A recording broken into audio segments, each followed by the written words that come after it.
امشب در 24 افزایش حدس و گمان‌ها در اسرائیل و ایران درباره از سرگیری جنگ.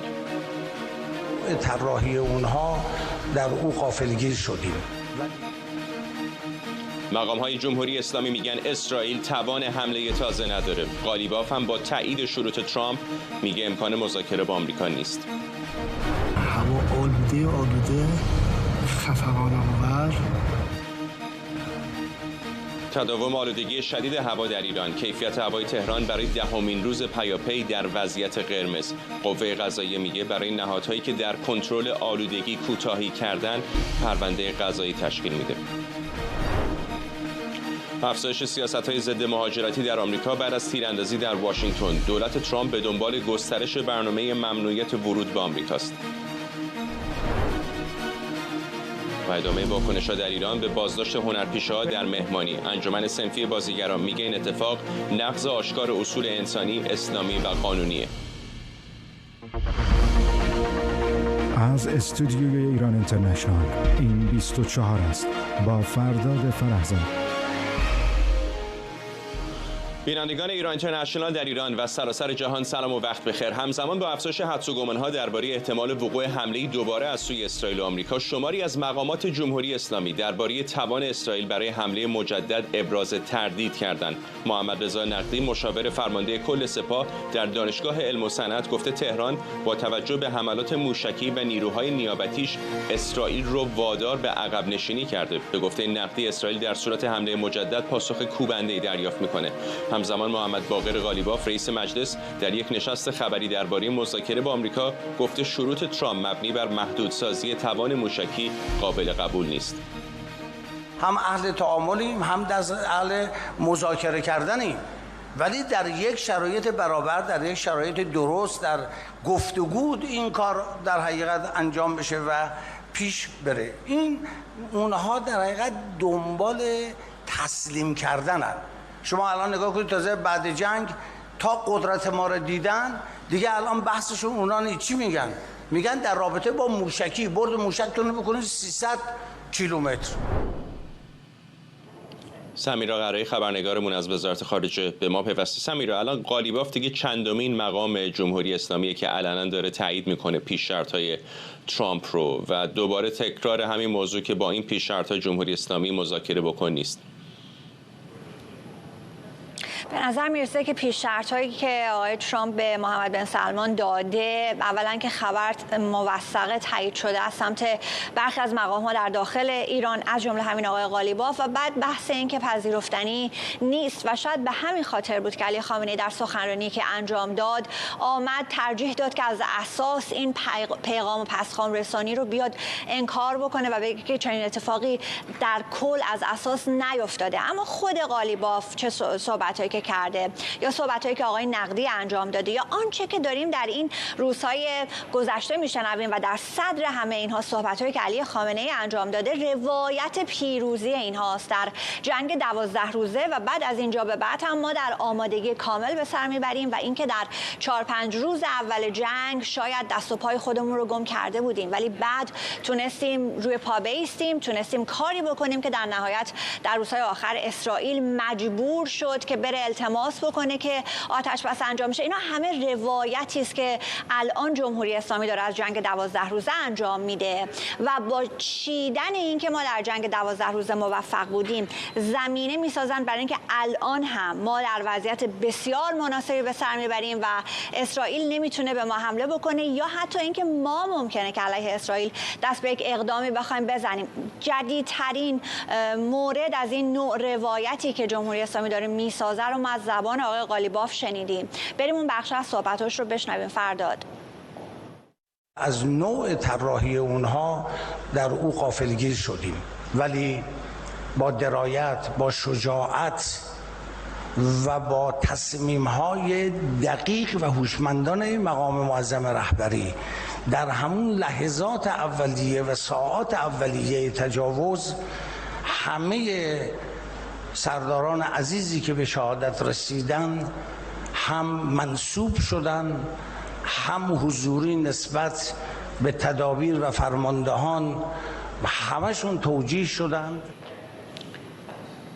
فردا جمهوری اسلامی خودش رو پیروز جنگ 12 روزه میدونه. آقای نقدی میگه که جوان‌ها در خیابون از ما میخوان که زودتر به اسرائیل حمله بکنیم، کار اسرائیل رو یکسره بکنیم. دیگری میگه که اگر اسرائیل در منطقه از بین بره ما دیگه کاری نداریم، دیگه نیابتی هم نمیخوایم. این صحبت‌ها خیلی اوج گرفته. ولی از سمت دیگر، از سمت اسرائیل هم ما صحبت‌های این چنینی زیاد میشنویم راجع به آمادگی که این کشور داره پیدا میکنه. مهمترین نوع از این صحبت و مهمترین اتفاقی که داره میفته بحث پرتو آهنین هست. دستاوردی در ارتش اسرائیل محسوب میشه. مدت‌ها بود که روی این داشتن کار میکردن. الان میدونیم که تا انتهای ماه میلادی که درش هستیم میشه اون 10 روز اول دی ماه اینا میخوان پرتو آهنین رو تسلیم ارتش بکنن، عملیاتی بکنن، در مقیاس بزرگ ازش استفاده بکنن. اگر این اتفاق بیفته هزینه رهگیری موشک‌های جمهوری اسلامی برای اسرائیل بسیار کم خواهد شد. غیر قابل مقایسه خواهد بود با اون چیزی که در جنگ 12 روزه اونها داشتن هزینه می‌کردن. پس از سمت اسرائیل هم ما این تحولات رو داریم و در یک نگاه کلانتر آقای ترامپ روز گذشته تماس تلفنی که با نتانیاهو داشته اون هم تماس مهمی است، چون دعوتی از آقای نتانیاهو به عمل آورد که میشه دفعه پنجم اگر که نتانیاهو به واشنگتن بیاد در کمتر از یک سال میشه پنجمین باری که اینها هم دیگر دارن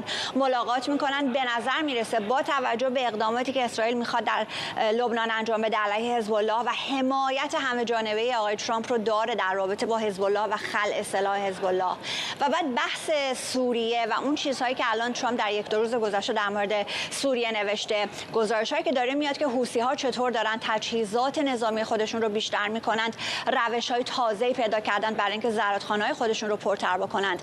هشداری که به نیابتی‌های جمهوری اسلامی در عراق داده شده که اگر اسرائیل به حزب الله حمله کرد شما بلند نشید سر جای خودتون بشینید. همه اینها به ما نشون میده که مخصوصاً گفتگوی دیروز ترامپ و نتانیاهو اتفاقاتی پشت پرده داره رقم میخوره که بعد از سمت جمهوری اسلامی هم این صحبت‌ها و این کریخونی‌ها رو داریم میشنویم. ممنونم از تو سمیرا قرایی، خبرنگارمون در وزارت خارجه آمریکا از واشنگتن. در اسرائیل مقامات ارشد وزارت دفاع این کشور میگن جنگ 12 روزه با جمهوری اسلامی ثابت کرده برتری فضایی کلید پیروزی در درگیری‌های آینده است. یک مقام برنامه فضایی وزارت دفاع اسرائیل در اجلاسی در تل‌آویو گفته ماهواره‌های اسرائیلی در عملیات علیه ایران در وسعتی زیاد تصویربرداری دقیق شبانه روزی انجام دادند و امکان حمله‌های محرمانه بدون خطر برای نیروهای اسرائیلی را فراهم کردند.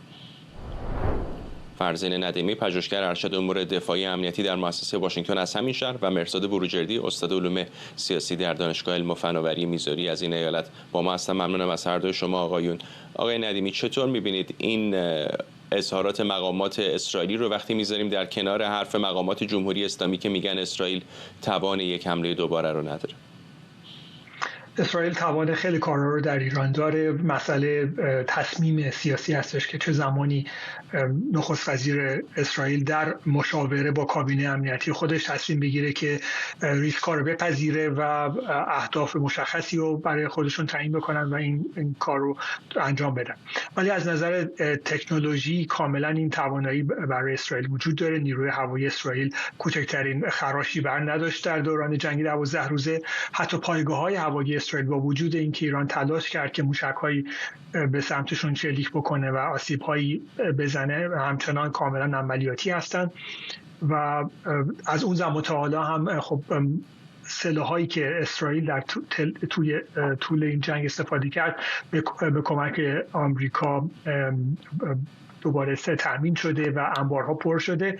البته موشک‌های پدافند هوایی خب موشکی بحث جداگانه از زمان بیشتری طلب میکنه، ولی ما شاهد بودیم که آمریکا در اون فاصله یک آتشبار جدید تاد در اسرائیل مستقر کرده.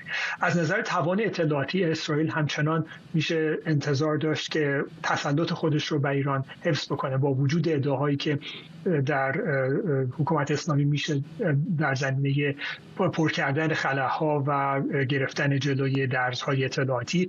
صحبت از ماهواره‌ها کردیم.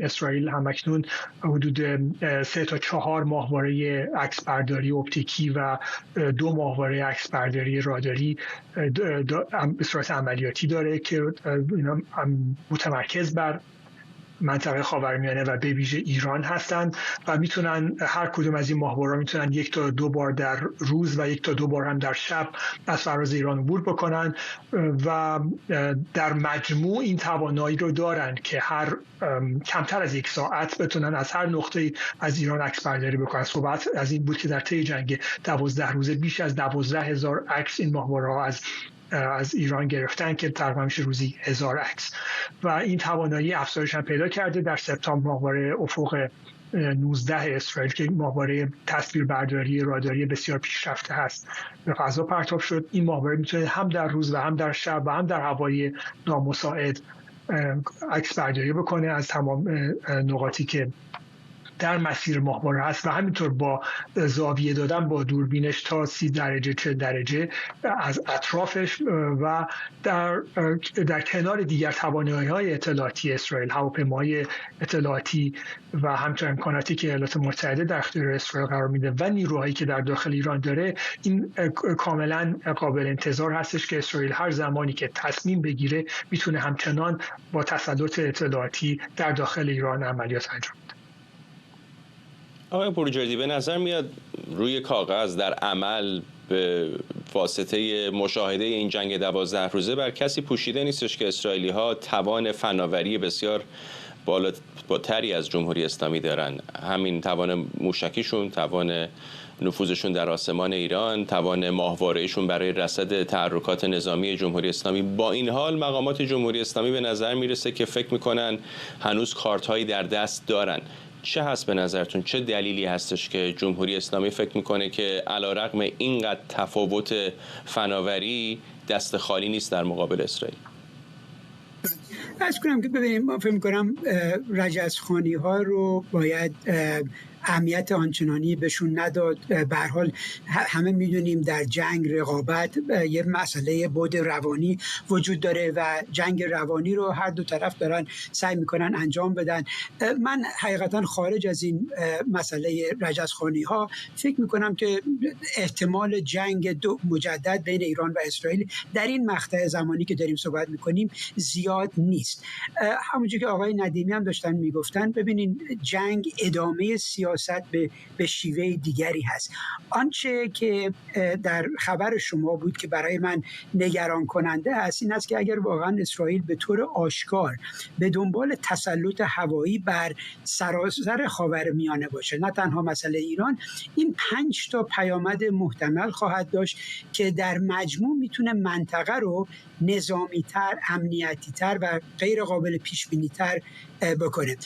اون 5 تا رو من سریع خدمتتون برمیشمارم. ببین، یکی مسئله شکل‌گیری یک رقابت گسترده تسلیحاتی است در سطح منطقه.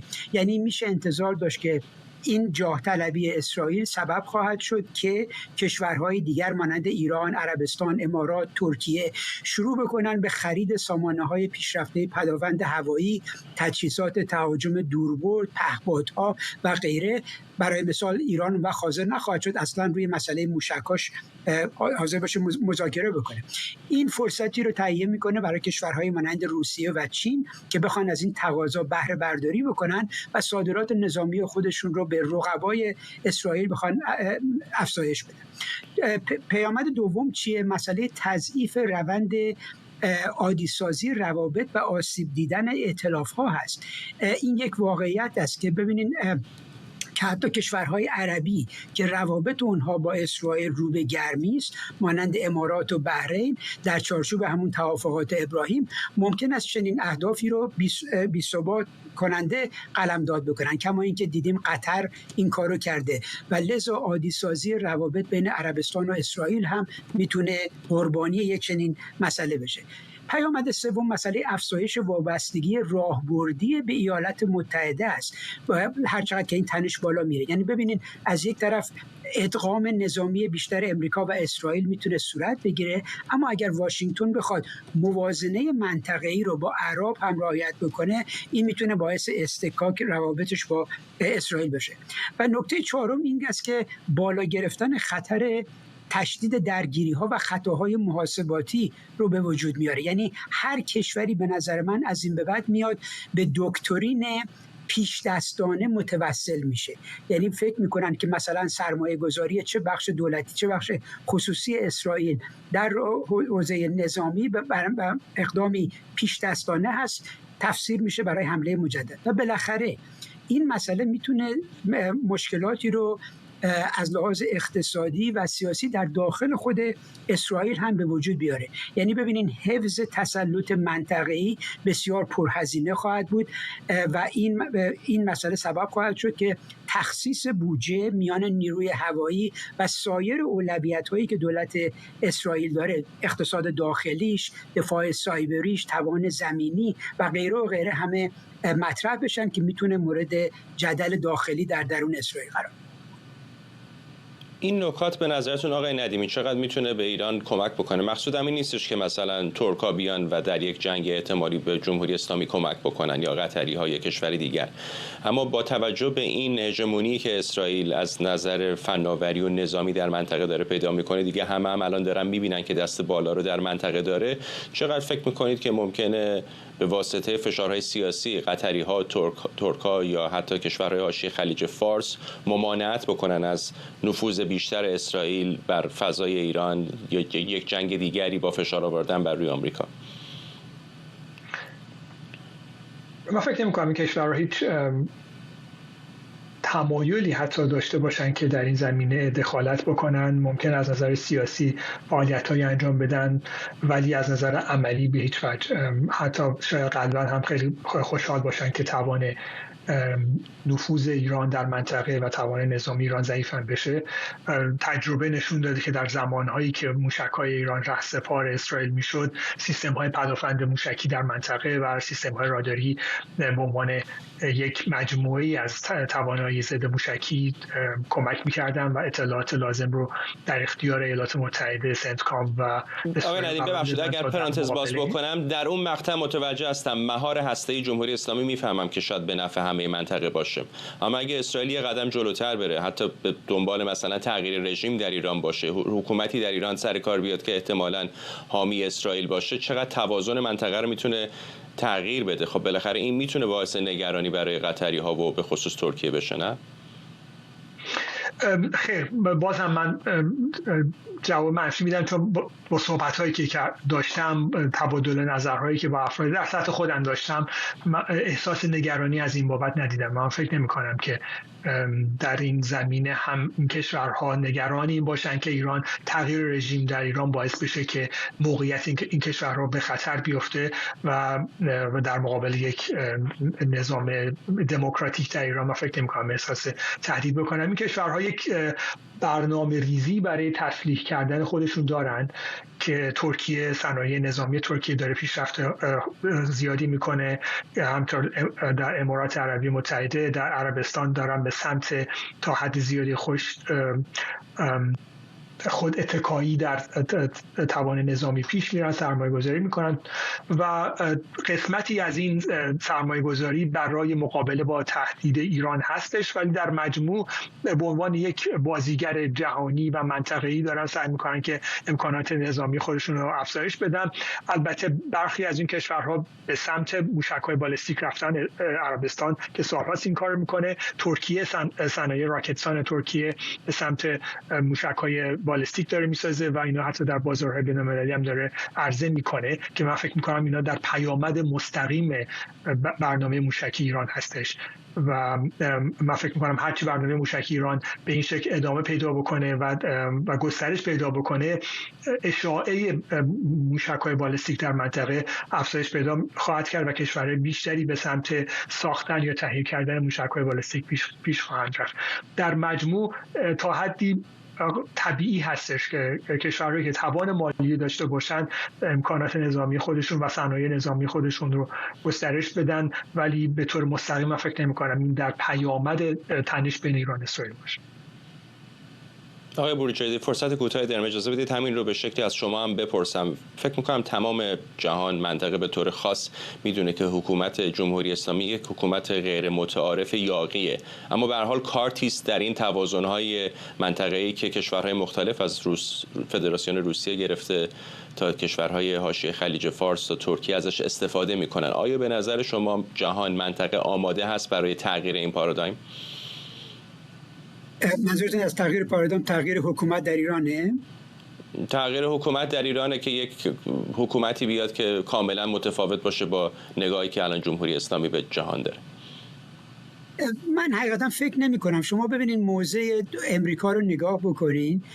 دولت آقای ترامپ تا به حال همه اپوزیسیون ایران مثلا میگفت که دموکرات ها حاضر نشدن، نمیدونم اوباما حاضر نشد این حکومت پایین بیفته و غیره، ولی الان شما دیدیم که در این جنگ 12 روزه این آقای ترامپ بود، این حزب جمهوری خواه بود که دخالت کردن و به اصطلاح ترمز زدن بر روی فعالیت هایی که اسرائیل داشت میاد. باید از خودمون این سوال رو مطرح بکنیم که چرا این مسئله به وجود اومد. ببینیم برای درک تئوریک این مسئله خیلی کوتاه بگم، به نظر من روابط بین‌الملل بازی تنیس دو نفره نیست که شما از این ور بزنید توپ اون طرف مقابل پاس بده.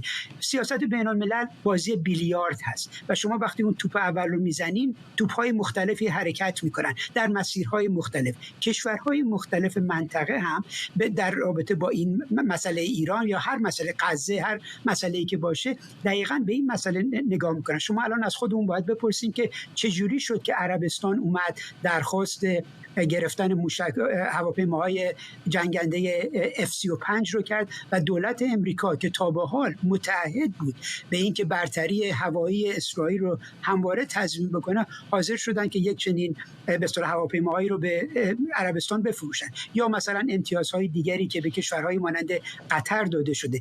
اینها به نظر من در این قاموس قابل درک هست که بفهمیم وقتی که این توپ‌های بیلیارد همه شروع کردن به جاهای مختلف رفتن، هر کشوری، هر به اصطلاح بلوک قدرتی چجوری سعی میکنه که از منافع خودش بخواد استفاده کنه.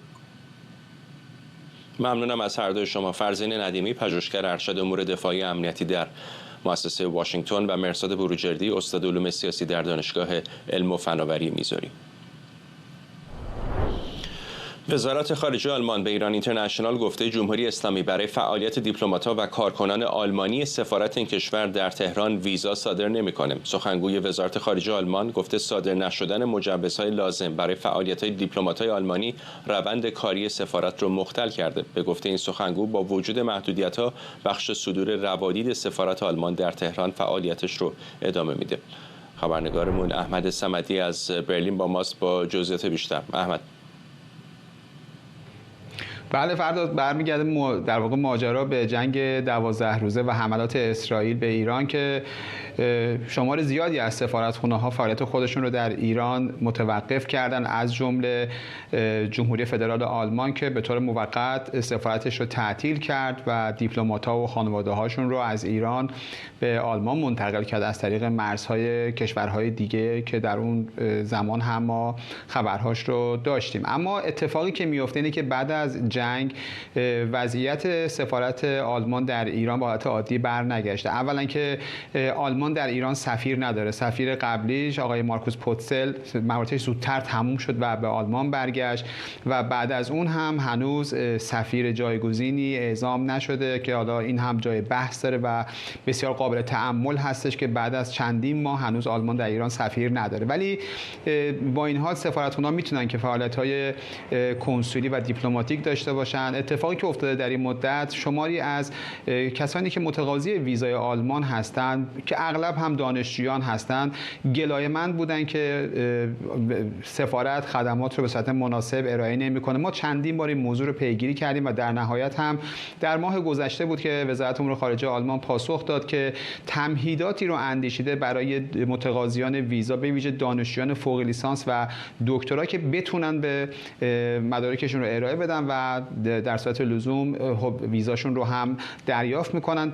در کنار اون هم یک بخشی رو در خود آلمان که اداره فدرال هستش، اداره فدرال خارجی هست، اون رو هم فعال کردن که بتونن مدارک رو زودتر از همیشه بررسی بکنن و البته خب چندین اداره دیگه هم در این خصوص درگیر میشدن. اما اتفاقی که میفته هنوز بخش زیادی از متقاضیان ویزا باقی مونده بودن که اونها از ما خواستن که مجددا پیگیری بکنیم و این پیگیری ها منجر به این شد که دولت آلمان بالاخره سکوت خودش رو شکست و اعلام کرد که این جمهوری اسلامی است که در واقع برای دیپلمات‌های آلمانی ویزا صادر نمی‌کنه و موجب شده که کارمندان دیپلماتیک نتونن به ایران سفر بکنن و همین هم موجب شده که با کمترین ظرفیت خودش سفارت بتونه که خدمات دهی رو داشته باشه. ولی خب با این حال این وزارت خارجه آلمان تاکید میکنه که تلاش میکنن که از همین ظرفیت هم استفاده بکنن و بتونن که در واقع درخواست‌ها رو بپذیرن و کمک بکنن به افرادی که میخوان به آلمان سفر کنن. اما یک نکته در این میان وجود داره و اون همین هستش که وزارت خارجه آلمان تاکید میکنه که فعلا با همین شرایط قرار هستش که وضعیت ادامه داشته باشه و نمیتونن که قول بدن که در آینده میتونن کمک بکنن برای اینکه ویزاها بیشتر بشه. ضمن اینکه خب در گذشته هم آلمان 3 سرکنسولگری جمهوری اسلامی رو تعطیل کرد و خیلی از تحلیلگران و کارشناسان معتقدن که این یک اقدام تلافی جویانه هستش که دولت جمهوری اسلامی داره انجام میده. ولی مشکلی که اینجا وجود داره اینه که خیلی از ایرانی‌ها متضرر این وضعیتی هستن که جمهوری اسلامی داره به وجود میاره برای وزارت امور خارجه آلمان، سفارت آلمان در تهران. ممنونم از تو همکارم احمد صمدی از برلین با ما. با ادامه بحران آلودگی هوا در بسیاری از شهرهای ایران، سخنگوی قوه قضاییه گفته برای نهادهایی که در کنترل آلودگی کوتاهی کردن پرونده قضایی تشکیل میشه. در حال حاضر وضعیت هوایی 14 شهر خوزستان ناسالم و بسیار ناسالمه و همزمان اصفهان، عراق، کرج، سمنان و بوشهر در وضعیت ناسالم و تهران برای 10مین روز پیاپی در وضعیت قرمز قرار داره. در همین حال یک عضو شورای شهر تهران با اشاره به افزایش 20% نرخ روزانه شمار مرگ در یک ماه اخیر گفته آمار فوتی‌ها در سازمان بهشت زهرا وضعیت فاجعه بار آلودگی هوا رو نشون میده. به گفته مهدی بابایی میانگین جان باختگان از 180 نفر در روز به 220 نفر رسیده. شمار زیادی از مخاطبان ایران اینترنشنال هم با ارسال پیام از این وضعیت انتقاد میکنند. امروز شنبه 11 آذر ماه اینجا اهواز می‌بینید وضعیت هوا رو کاملا دیگه توی فیلم مشخصه. متاسفانه با این آلودگی بچه هامون باید برن مدرسه، کارمندا باید برن سر کار، بچه های ابتدایی توی این هوا باید برن مدرسه. باورتون میشه وقتی میگه مملکت بی صاحب شده بعضی ها خورده میگیرن. 11 آذر 1404 خدا شکر نم بارونی زد تهران. این قسمت محل اسکان کارگرای شهرداری. اول صبح اینم روش دفع زباله هاشون. خب این دود چیه باز شما رو انداختین آقای شهردار؟ این چیه؟ نکنید بابا نکنید، دیوونه شدیم از دستتون. کار بلد نیستین، کار بسپارین دست کاردون. امروز سه‌شنبه 11 آذر ماه 1404 اینجا اصفهان در کنار رودخانه خشک زاینده رود آلودگی هوا رو مشاهده میکنید که چند روزه مثل شهرهای دیگه کشور مردم رو به زحمت انداخته. احسان دانشور، پژوهشگر ارشد محیط زیست و انرژی با ماست. آقای دانشور، منابع اصلی این آلودگی ها از کجا میان در شهرهای مختلف ایران؟ سلام عرض میکنم خدمت شما و بینندگان محترمتون. توی گزارش هم اشاره کردیم که تقریبا اکثر نقاط کشور درگیر آلودگی هوا شدن و این یک حالت تقریبا بی سابقه ای رو داره. ببینید هر منطقه و هر شهری میتونه یک الگوی متفاوت داشته باشه، اما نکته‌ای که برای تمام کشور میتونه ثابت باشه اون وضعیتی هست که در ارتباط با سوخته. این سوخت حالا چه به صورت سوخت‌های بسیار بسیار با کیفیت پایین و یا با کیفیت بد در خودروها، چه بنزین چه گازوئیل که به صورت با کیفیت خیلی خیلی خیلی پایین و گوگرد بسیار بالا داره عرضه میشه، که در سطح کشور شما میبینید که تمام شهرها، حتی شهرهای کوچک، دارن با این مشکل دست و پنجه نرم میکنن. خب در کلان شهرها به دلیل وجود خودروهای بیشتر و حمل و نقل و ترافیک بیشتر این شرایط حادتر هستش. دومین مطلبی که هست، ما اینو در الگوهای سوخت نیروگاه‌های برق می‌بینیم که به صورت مازوت سوزی و حتی مازوت‌های با کیفیت بیشتر از 3.5% گوگرد داره سوخته میشه. یعنی اینکه اینم یک فاجعه دیگه است که حتی شما در شهر جاده‌های بین شهری که ترافیک کمتری داره اما هنوز آلودگی رو می‌بینید که نزدیک به نیروگاه‌های برق هستند. و اما در نقاطی مثل اهواز، مثل ارومیه یا بوشهر، آلودگی های محلی بیشتری هم وجود داره، مثل سوختن فلرها، پالایشگاه های نفت، آلودگی هایی که از تأسیسات نفتی فولاد میان در اصفهان، سیستم های صنعتی. و در اهواز یک آلودگی اضافه تر ما داریم که تقریبا تمام شهرهای غرب استان خوزستان رو در بر میگیره و اون هم حاصل سوخت ناقص علفزارهایی هست که در هورالعظیم هست و این تقریبا در 100 روز گذشته ادامه داشته و شرایط هوا رو بسیار بسیار خراب و ناسالم حتی برای افراد سالم کرده. و این شرایط میدونید که خب بیشترین میزان کشته هایی که ما داریم در اثر آلودگی های محیط زیستی مربوط به آلودگی هواست، یک قاتل خاموش که الان در اطلاعاتی که محیط زیست ارائه داده شما میبینید که ذرات 2.5 مایکرون الان به شدت به عنوان آلودگی اصلی هست و این ذرات انقدر خطرناکه به دلیل کوچیک بودن اینا وارد سیستم تنفسی میشه، میره تا آخرین نقاط ریه ها قرار میگیره، حتی امکان داره که وارد خون بشه و خب میبینیم که هم بحث سرطان ریه، بیماری های تنگی نفس و بیماری های عروقی رو ایجاد میکنه. و مردمی که الان اصرار دارن که این بیرون باشن یا به خاطر شرایط کارشون مجبورن بیرون باشن، حتما توصیه میشه که از ماسک های مخصوص استفاده کنن یا در خونه هستن بتونن سیستم های پالایش هوا یا تصفیه هوا داشته باشن، وگرنه این شرایط متاسفانه باید بگم که ما به فرسودگی اقلیمی رسیدیم. تا چند روز پیش مشکل آب بود که هنوز ادامه داره و خب مشکل هوا و نکته بعدی به خاطر هوای سرد این حالت وارونگی باعث میشه که این هوا بمونه. خوشبختانه امروز تهران به دلیل نسیم اولیه‌ای که وجود داشت یک مقدار از حجم آلودگی کم کرد، هنوز در مرحله خطرناکه، مخصوصا در مرکز شهر و به سمت جنوب شهر. آقای دانشور، این سوء مدیریت بحث امروز و دیروز که نیست، الان سال‌هاست جمهوری اسلامی همین شرایط رو داره تجربه میکنه. چه دلیلی داره که این دفعه اینقدر ممتد شده، طولانی شده، تغییر فاحشی نمیبینیم و همه شهرهای مختلف در وضعیت قرمزن؟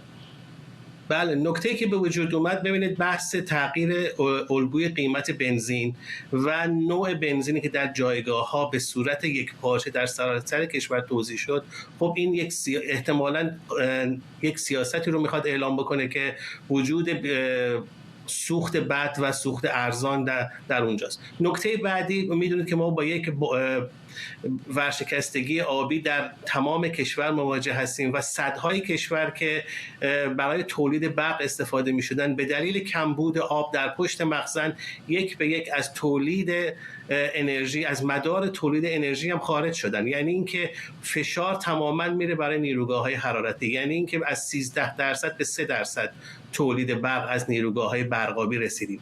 خب وقتی که این فشار میره در اون ناحیه و میدونستیم که ما از نظر زمانی به آذر ماه که وارد بشیم به خاطر سردی هوا مصرف گاز در سیستم‌های خونگی برای گرمایش بالا میره، بعد سوخت گاز پاک یا سوخت پاک برای نیروگاه‌ها به حداقل میرسه و خب نیروگاه‌ها مجبور میشن که به دلیل اون همون عدم مدیریتی که هست، راهکاری برای افزایش بهره وری نیروگاه‌ها نبوده در این چند سال، سوخت مازوت بیارن و امسال برعکس میتونیم بگیم به صورت تجمعی مجبور شدن که سوخت‌های با کیفیت بسیار بدتری که حتی قابل صادر به کشورهای همسایه هم نیستن اونا رو وارد مدار کنن و بعضی از نیروگاه‌ها مجبور هستن که شب بسوزونن که یک مقدار در دید کمتری باشه. ممنونم از شما احسان دانشور، پژوهشگر ارشد محیط زیست و انرژی که با ما همراه بودند. همین الان که داریم صحبت میکنیم در واشنگتن دی سی در کابینه دولت ترامپ رئیس جمهوری آمریکا داره صحبت میکنه. همین لحظاتی پیش گفت ایران در خاورمیانه و عراق قلدری میکرد، ولی بعد از محو کامل تهدید هسته اونها حالا عراق هم جای بهتری برای ما شده و با عراق در تماسیم. اجازه بدید به بخشی از صحبت‌های رئیس جمهوری آمریکا گوش بدیم. بهشون بگم که کدوم سیاست‌ها اشتباهه، نمیخوام رو کنم برای اینکه وقت میرن سیاست‌ها رو عوض میکنن. بنابراین نفر بعدی که پشت این میز خواهد نشست، یکی دو نفر که پشت همین میز نشستن میتونن کاندیدای خوبی باشن برای حزب جمهوری خواه در انتخابات ریاست جمهوری آینده، میتونن با هم دیگه به اتفاق هم رقابت کنن. ولی خب ما تا اینجا خیلی خوب کار کردیم و فکر میکنم که ما دستمون خیلی پر هست برای نامزد بعدی حزب جمهوری خواه. ولی خب والتز واقعا بی‌کفایت، واقعا یه تختش کمه، اینو گفته باشم. من نمیدونم وقتی میبینید که چیکار کرده با این سومالیایی هایی که وارد مینسوتا شدن و یک کلاه. خب تصاویر زنده رو می‌دیدید از کابینه دولت آمریکا. نکته جدیدی فعلا در مورد ایران نگفته، اگر چیزی بگه حتما شما رو در جریان میذاریم. انجمن بازیگران سینما ایران در واکنش به بازداشت چند بازیگر در یک مهمانی خصوصی با انتشار بیانیه‌ای در مورد شیوه برخورد نیروهای امنیتی و رسانه‌ای شدن این ماجرا ابراز نگرانی کرده. پژمان بازرگی رئیس این انجمن صنفی و سام درخشانی معاون او هم که به نشانه اعتراض استعفا کرده بودند، اطلاعیه مربوط به استعفاشون رو از حساب‌های اینستاگرامشون حذف کردند. این استعفاها ساعتی بعد از انتشار بیانیه انجمن منتشر شده بود که در اون بازداشت هنرمندان رو هتک حرمت و نقض اصول انسانی، اسلامی و قانونی توصیف کرده بود. بیتا ملکوتی روزنامه‌نگار از واشنگتن به ما پیوسته. خانم ملکوتی، چه شد اصلا چنین بازداشت‌های صورت گرفت؟ حکومت سرکوبگری است ولی دیگه مدت‌ها بود بریزیم در مهمانی و مهمانی‌های مخصوصا چهره‌های سرشناس رو به هم بزنیم، دیگه خیلی مرسوم نبود. خب ببینید این نشون میده که جمهوری اسلامی هر جا که لازم باشه گوشمالی بده به هنرمندی، به یک آدم معروفی، این کار رو میکنه و اصلا هم براش مهم نیست که برگرده به اون سرکوب‌های دهه 60 و ریختن توی مهمونی‌ها.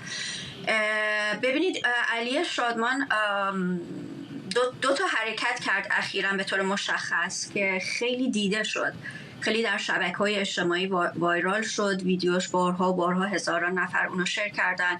اولیش این بود که در یک فستیوالی که در خود ایران برگزار میشد، فستیوال نگاه، که اولین دوره فستیوالی بود که به سریال‌های نمایش خانگی جایزه میدادن، وقتی که تندیسش رو گرفت اون رو تقدیم کرد به حسین محمدی که جالبه هر دوشون توی همسن هستن، هر دوشون متولد 1375 هستن، 29 ساله هستن. حسین محمدی یک بازیگر تئاتر بود که حدود 3 سال پیش در ادامه انقلاب ژینا بازداشت شد و ابتدا به اعدام محکوم شد و بعد به 10 سال زندان تعقیل پیدا کرد حکمش و اینا. این جایزه رو به اون تقدیم کرد. گفت من ایشون رو ندیدم ولی همیشه احساس علاقه میکنم، احساس ارادت میکنم و جایزه رو تقدیم کرد. اخیراً هم علی شادمان هم سحر دولتشاهی نمایشی روی صحنه داشتن به اسم رامسس دوم که در 2 شب وقتی که هنگام قاضیانی به تماشای نمایش اومده بود بدون داشتن حجاب، به اون تقدیم کردن، به خانم هنگام قاضیانی تقدیم کردن و در یک شب دیگه به باران کسری که اون هم بی حجاب اومده بود به دیدن نمایششون.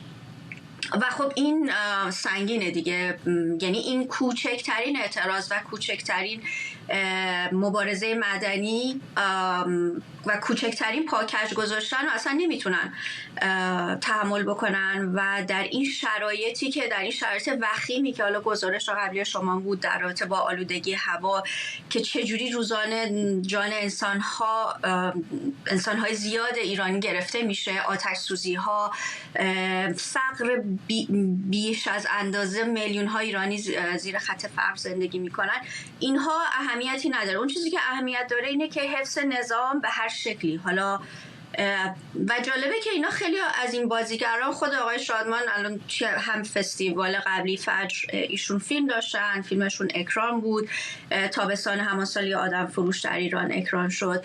اینا کسانی هستن که اصلا توی جشنواره هم شرکت میکنن، در فیلم‌های مجوزدار هم شرکت کردن، یعنی حضور دارن و هیچ کار بزرگی نکردن که فکر کنیم که الان یک حرکت خیلی عجیبی بوده و اینا، نه.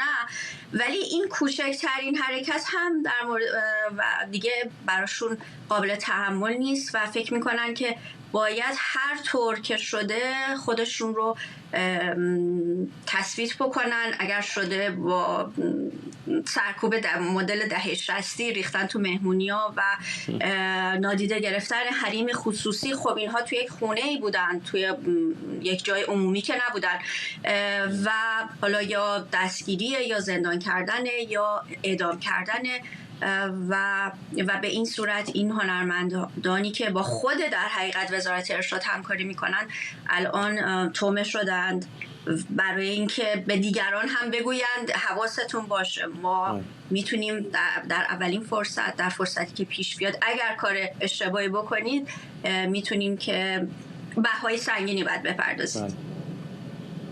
ممنونم از شما. بیتا ملکوتی، روزنامه‌نگار از واشنگتن با ما. کریستی نوئم، وزیر امنیت داخلی آمریکا، میگه در دیدار با دونالد ترامپ پیشنهاد ممنوعیت کامل سفر از ده‌ها کشور رو داده که به گفته او مهاجرانش مرتکب جرم و قتل در آمریکا میشن.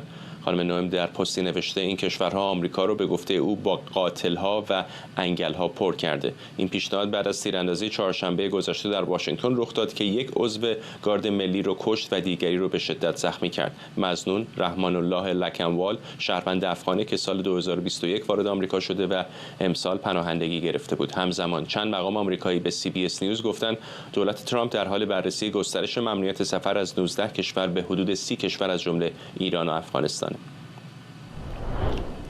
خبرنگارمون مرضیه حسینی از کنگره آمریکا به ما پیوسته. مرضی بیشتر به ما بگو در مورد رویکرد جدید دولت در مورد سیاست مهاجرتی.